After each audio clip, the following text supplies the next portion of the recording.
Hello friends. जैसा कि आपको इस बात की पूरे तरीके से जानकारी है कि मेरे द्वारा आपके हित को ध्यान में रखते हुए वीडियो लेक्चर्स डेलीगेटेड किए जा रहे हैं और Mahatma Gandhi college of law की वेबसाइट पर कंटिन्यू डाउनलोड किए जा रहे हैं। अतः आज मैंने आपके लिए एक लेक्चर प्रिपेयर किया है जो कि legal and constitutional history of India पर है। अतः मेरा ऐसा सोचना है और ऐसी कोशिश है कि मेरा प्रत्येक लेक्चर आपके हित में रहे और जिससे आपको लाभ मिले।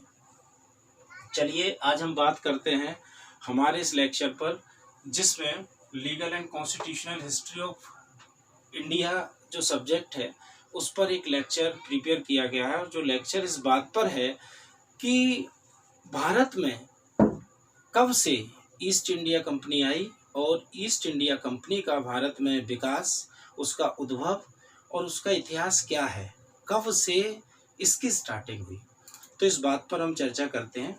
चलिए, ईस्ट इंडिया कंपनी के संबंध में कुछ पॉइंट वाइज मैंने यहाँ डिक्लेरेशन दिए हैं, जिन्हें वन बाय वन करके हम समझने का प्रयास करेंगे। Number 1, introduction of east India company. Introduction of east India company में ये बताया गया है कि भारत में सर्वप्रथम 31 दिसंबर सन 1600 में एलिजाबेथ प्रथम द्वारा एक चार्टर जारी कर कुछ लोगों को भारत में पूर्वी देशों से व्यापार करने के लिए भेजा गया और ये देखने के लिए भेजा गया कि आप वहां जाकर देखिए कि व्यापार हो सकता है या नहीं, हमारे हित में है या नहीं है। और ऐसा अनुबंध, ऐसा चार्टर जिसकी मैक्सिमम ड्यू डेट रखी गई थी 15 ईयर, आई मीन टू से 15 वर्ष के लिए उन्हें व्यापार करने के लिए यहाँ भेजा गया था। और उसमें यह शर्त रखी गई थी कि यदि आप व्यापार करना नहीं चाहते हैं, कंपनी व्यापार करना नहीं चाहती है, तो 2 वर्ष पहले ही कंपनी को, सरकार को इस बात की सूचना देना होगी कि हम यहाँ व्यापार करना नहीं चाहते हैं और वापस आ जाएंगे। और जो भी व्यापार करेंगे वो सरकार के नेतृत्व में करेंगे, अदरवाइज उसके अलावा व्यापार नहीं करेंगे। इसका कॉन्स्टिट्यूशन क्या था वो देखेंगे अपन कि ईस्ट इंडिया कंपनी के बारे में बताया गया है कि 31 दिसंबर सन 1600 में प्रथम चार्टर द्वारा आई थी। लेकिन भिन्न भिन्न एक्सपर्ट्स की राय मालूम करने पर, भिन्न भिन्न एक्सपर्ट्स की बुक्स देखने पर ये पता चलता है कि ईस्ट इंडिया कंपनी जहां 31 दिसंबर सन 1600 में आई थी, उससे पहले भी 2 लोग ऐसे थे फॉरेनर जो यहाँ भारत में आ चुके थे। शायद आप सभी लोग इस बात से विदित होंगे और सभी को जानकारी होगी कि हमारे यहाँ वास्को डी गामा नामक एक व्यक्ति 1498 में आया था, जो कि जिसने पहला कदम अपना कोचीन में रखा था। एक और दूसरा व्यक्ति जिसका नाम है थॉमस स्टीफंस सन 1579 में आया था। अप्रैल के महीने में वो अपने देश से चला था और यहाँ अक्टूबर में उसने अपना कदम रखा था। तो ऐसा माना जाए कि 1498 में वास्को डी गामा, 1579 में आपके सेंट स्टीफन, ये 2 लोग यहाँ आए थे। उसके बाद तीसरी अवसर में सन 1600 में ईस्ट इंडिया कंपनी आई। ये तो रहा इसके आगमन का इतिहास। अब हम देखते हैं कि ईस्ट इंडिया कंपनी का कॉन्स्टिट्यूशन क्या था। ईस्ट इंडिया कंपनी से तात्पर्य क्या था, कितने लोग ईस्ट इंडिया कंपनी में आते थे, कितने लोगों का संगठन था, वो यहाँ सेकंड पॉइंट में हम देखेंगे। Constitution of east India company. Constitution of east India company में एक गवर्नर हुआ करता था और 24 डायरेक्टर, कुल मिलाकर 25 लोगों का एक संगठन था और इनके अंडर में काम करने वाले लोग अनगिनत थे। ये वे अधिकारी थे जो अपनी कंपनी को सुचारू रूप से चलाने के लिए नियुक्त किए गए थे, जिसमें ये बताया है एक गवर्नर और 24 डायरेक्टर्स, यानी कि टोटल 25। तीसरा पॉइंट है पावर ऑफ कंपनी। क्या पावर थे कंपनी के, क्या फर्स्ट जो चार्टर डिसाइड किया गया था 31 दिसंबर सन 1600 में एलिजाबेथ प्रथम ने जब कंपनी को यहाँ भेजा था, तो क्या कुछ शक्तियां दी थी? हाँ, कुछ शक्तियां दी थी और कुछ शक्तियां बाद में बढ़ा दी गई। उनके संबंध में यहाँ 3 तरह की शक्तियों का जिक्र मिलता है। नंबर 1 कानून बनाने की शक्ति, नंबर 2 अनुशासनात्मक शक्ति, नंबर 3 न्यायिक प्रक्रिया संबंधी शक्ति यानी कि जुडिशियल पावर। ये तीनों प्रकार की शक्तियां यहाँ दी गई हैं, जिन्हें हम 1 बाय 1 करके क्लियर करेंगे। नंबर 1 पावर ऑफ कंपनी में 3 प्रकार की शक्तियों का यहाँ जिक्र है। Number 1 legislative power, number 2 disciplinary power, number 3 judicial power यानी कि विधि निर्माण करने की शक्ति, अनुशासन करने की शक्ति और जुडिशियल पावर की शक्ति। इस तरह ये 3 शक्तियां यहाँ दी गई हैं, जिसमें पहली शक्ति जो दी गई है ए लेजिस्लेटिव पावर यानी कि विधि निर्माण करने की शक्ति। विधि निर्माण करने की शक्ति को 4 भागों में बांटा गया है, जो हम यहाँ देख सकते हैं। मैंने यहाँ समझाने का प्रयास किया है जिससे कि आपको बिल्कुल क्लियरली हो जाए। लेजिस्लेटिव पावर 1, 2, 3, 4 ये 4 बिंदुओं में मैंने समझाने की कोशिश की है। 1, 2, 3 और 4। विधि निर्माण करने की शक्ति में जो 4 प्रकार की शक्तियां थी वो नंबर 1 पर थी law making. East India company को विधि निर्माण करने की शक्ति प्राप्त थी। वो अपनी कंपनी को रेगुलेट करने के लिए, उसके अनुशासन को बनाए रखने के लिए विधि का निर्माण कर सकती थी और समय समय पर उसका उपयोग भी कर सकती थी। दूसरी इसमें अंतर्निहित शक्ति थी enforcement of law and execution. जिन विधियों का ईस्ट इंडिया कंपनी द्वारा निर्माण किया जाता था, उन विधियों का वो एनफोर्समेंट और एग्जीक्यूट भी करती थी उन्हें, अर्थात लागू करने का अधिकार भी उनके पास था और उन्हें क्रियान्वयन भी वही करती थी, यानी कि लागू करना और क्रियान्वित करना, ये दोनों ही शक्तियां उसके पास थी। इसी में एक तीसरा पावर है अल्टरेशन ऑफ लॉ। मान लीजिए ईस्ट इंडिया कंपनी ने कोई कानून बनाया और वो कानून जब तक उपयोग में था, जब तक उसकी जरूरत थी तब तक उसे रखा, जरूरत पड़ी तो उसे निरस्त कर दिया। या सपोज दैट निरस्त नहीं करना है, कानून को रिपील्ड नहीं करना है, थोड़ा सा सुधार करना है, या तो कुछ घटाना है या कुछ बढ़ाना है, तो ऐसी कंडीशन में उस कानून को जो ईस्ट इंडिया कंपनी ने परिस्थितियों को देखते हुए बनाया था, समय के साथ साथ अल्टर कर सकेगी। चौथी इसमें इनहेरेंट पावर थी पनिशमेंट एंड इम्प्राइजनमेंट। एक चीज और थी इसमें, and fine.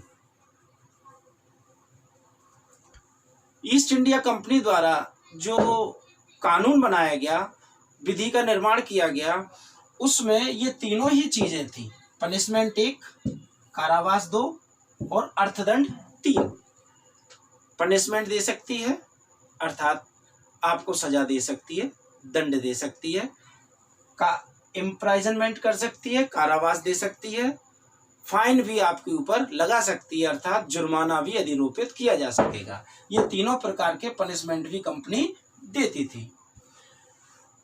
Power of company में फर्स्ट क्लियर हुआ। अब सेकंड हम देखते हैं डिसिप्लिनरी पावर। डिसिप्लिनरी पावर को समझने के लिए मैंने ये एरो यहां बना रखा है, यहां ऐसे समझने के लिए हमें चार्टर 1615 समझना पड़ेगा। डिसिप्लिनरी पावर को समझने के लिए चार्टर 1615 समझना पड़ेगा और 1615 में ये दिया गया है कि डिसिप्लिनरी पावर को बनाए रखने के लिए इस चार्टर में ये मेंशन किया गया है कि जब भी ईस्ट इंडिया कंपनी चाहेगी अपनी कंपनी को सुचारू रूप से चलाने के लिए, उसके अनुशासन को बनाए रखने के लिए समय समय पर अपने हिसाब से उस विधि में कोई भी बदलाव ला सकती है, जिससे कि उसकी कंपनी सुचारू रूप से कार्य कर सके। Third point, power of company का थर्ड पॉइंट यानी कि सी, इसमें दिया है जुडिशियल पावर, न्यायिक शक्ति। न्यायिक शक्ति कैसी दी गई? बस भाग्य की विडंबना और भारत का दुर्भाग्य यहीं से स्टार्ट होता है। जिस समय ईस्ट इंडिया कंपनी को जुडिशियल पावर मिली और उस जुडिशियल पावर का इतना अधिक प्रयोग किया गया, उसी समय से भारत की विडंबना, भारत का दुर्भाग्य और भारत का अस्त होना प्रारंभ हो चुका था। क्योंकि जुडिशियल पावर में वो सभी शक्तियां निहित थीं जिन शक्तियों के आगे भारत टूटता गया और वर्ष 100, 200, 300 वर्षों तक लगभग भारत देश को परतंत्रा की जंजीरों में जकड़े रहना पड़ा। इन न्यायिक शक्तियों में कौन कौन सी शक्तियां निहित हैं? देखिए, जुडिशियल पावर के सामने मैंने एरो द्वारा ये समझाया है 1 2 3 4 5 6 7 8 9। इन 9 चार्टर को जब हम थोड़ा थोड़ा समझेंगे तो हमें समझ में आएगा कि जुडिशियल पावर में क्या क्या पावर इनहेरेंट थी। Number 1, charter 1622। एक्चुअल में जब 31 दिसंबर सन 1600 में ईस्ट इंडिया कंपनी भारत आई थी तो उस समय ये सारी पावर उन्हें नहीं दी गई थी। कुछ कार्य करने को ध्यान में रखकर, उनके हित को ध्यान में रखकर, अनुशासन को ध्यान में रखकर दिए गए थे। अदरवाइज 1622 से शक्तियों का आदान प्रदान प्रारंभ हुआ।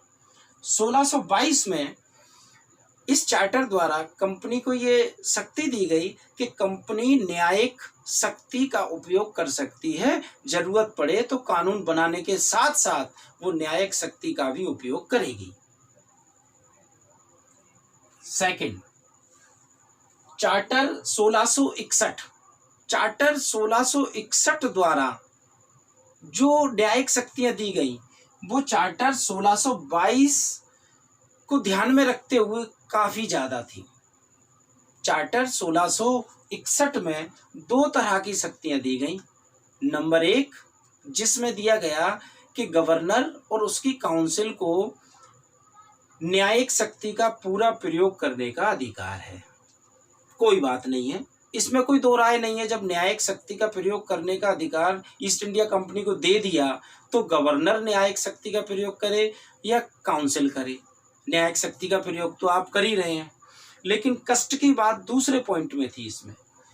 इसमें 2 पॉइंट दिए गए, एक जिसमें गवर्नर और काउंसिल जुडिशियल पावर का यूटिलाइज करेगा, लेकिन ये जो दूसरा पॉइंट था जिसमें ये बताया गया कि गवर्नर और काउंसिल जिस जुडिशियल पावर का इस्तेमाल करेगी उस जुडिशियल पावर का इस्तेमाल फॉरेन लॉ के अकॉर्डिंग करेगी। यहां समस्या आ गई।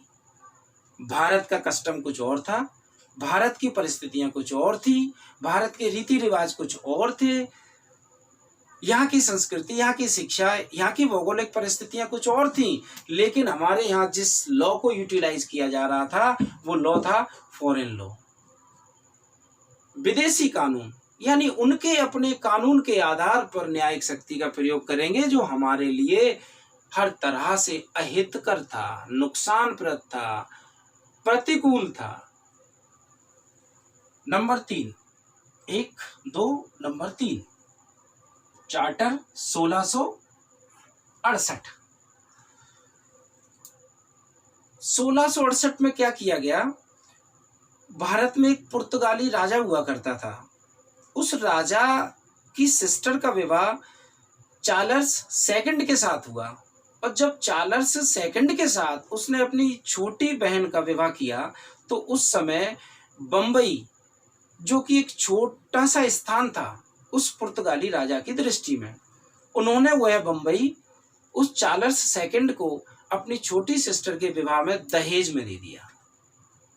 ठीक, अब चूंकि वो बंबई चार्ल्स सेकंड को अपने विवाह में मिला था, इट इज ए गिफ्टेड, तो अब वो अपने हिसाब से उसका प्रयोग कर सकता है।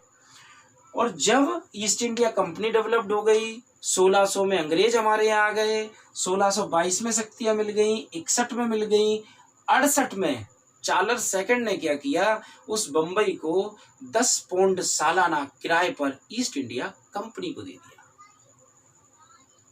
इसके बाद चार्टर 1676, जब चार्ल्स सेकंड ने खुद को गिफ्ट में मिले हुए बंबई को 10 पौंड सालाना ईस्ट इंडिया कंपनी को किराए पर दे दिया, तो उसके बाद कुछ समय पश्चात 1676 में उसने एक और परमिशन ईस्ट इंडिया कंपनी को दे दी, जिसमें यह कहा गया कि आप बंबई में सिक्कों का निर्माण कर सकते हैं, सिक्के ढाल सकते हैं।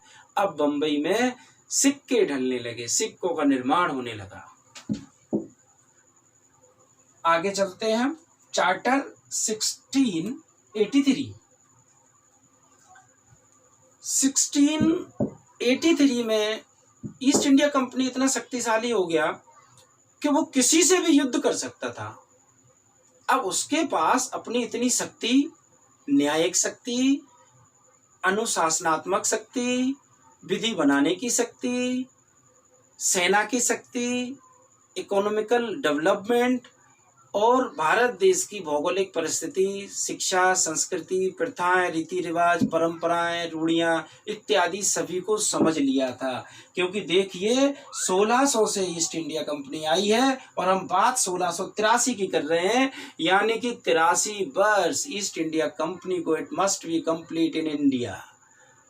भारत में ईस्ट इंडिया कंपनी को 83 वर्ष कंप्लीट हो चुके हैं और 83 वर्ष में सोच लीजिए कि वो कितना विकास कर लेगी।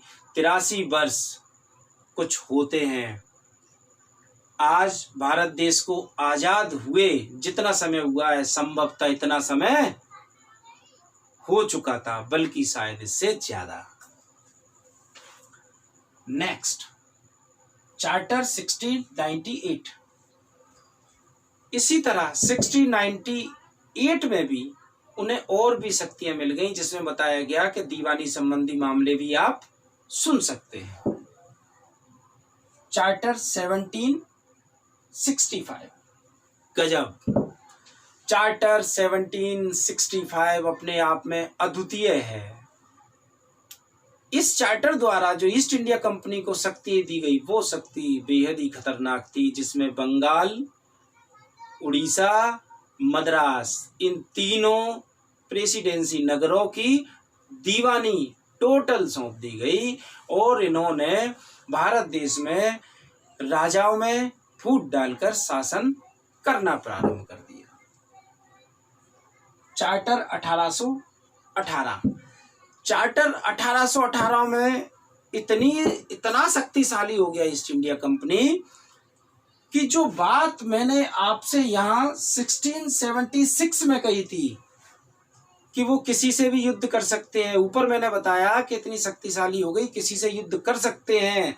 अब अपनी उसी बात से मैं थोड़ा सा अलग जाऊंगा। चार्टर 1818 में ये कंडीशन हो गई कि अब ईस्ट इंडिया कंपनी से युद्ध करने लायक भारत में कोई बचा ही नहीं। अब कोई ऐसा है ही नहीं पूरे भारतवर्ष में जो ईस्ट इंडिया कंपनी से बगावत करे, उससे युद्ध करे। अब तो उसके साथ रहकर या उसके नेतृत्व में रहकर ही हम काम कर सकते हैं, अदरवाइज हम भारत में नहीं रह सकते। At least in A last charter 1833। Charter 1833 में तो ईस्ट इंडिया कंपनी ने ये डिक्लेयर कर दिया कि भारत देश आपका नहीं हमारा है, इस पर राज हम करेंगे। अब भारत देश पूरे तरीके से हमारा हुआ और इसकी सत्ता हमारी हुई और जैसे हम राज करेंगे वैसे हमें करना होगा और आपको हमारे नेतृत्व में ही रहना होगा और हमारे पास कोई विकल्प नहीं था। आज का मेरा वीडियो यही समाप्त होता है और इसके आगे भी मेरे द्वारा आपको वीडियो लेक्चर मिलते रहेंगे और उम्मीद करूंगा कि मेरे द्वारा बनाए गए वीडियो लेक्चर से आपको लाभ होगा।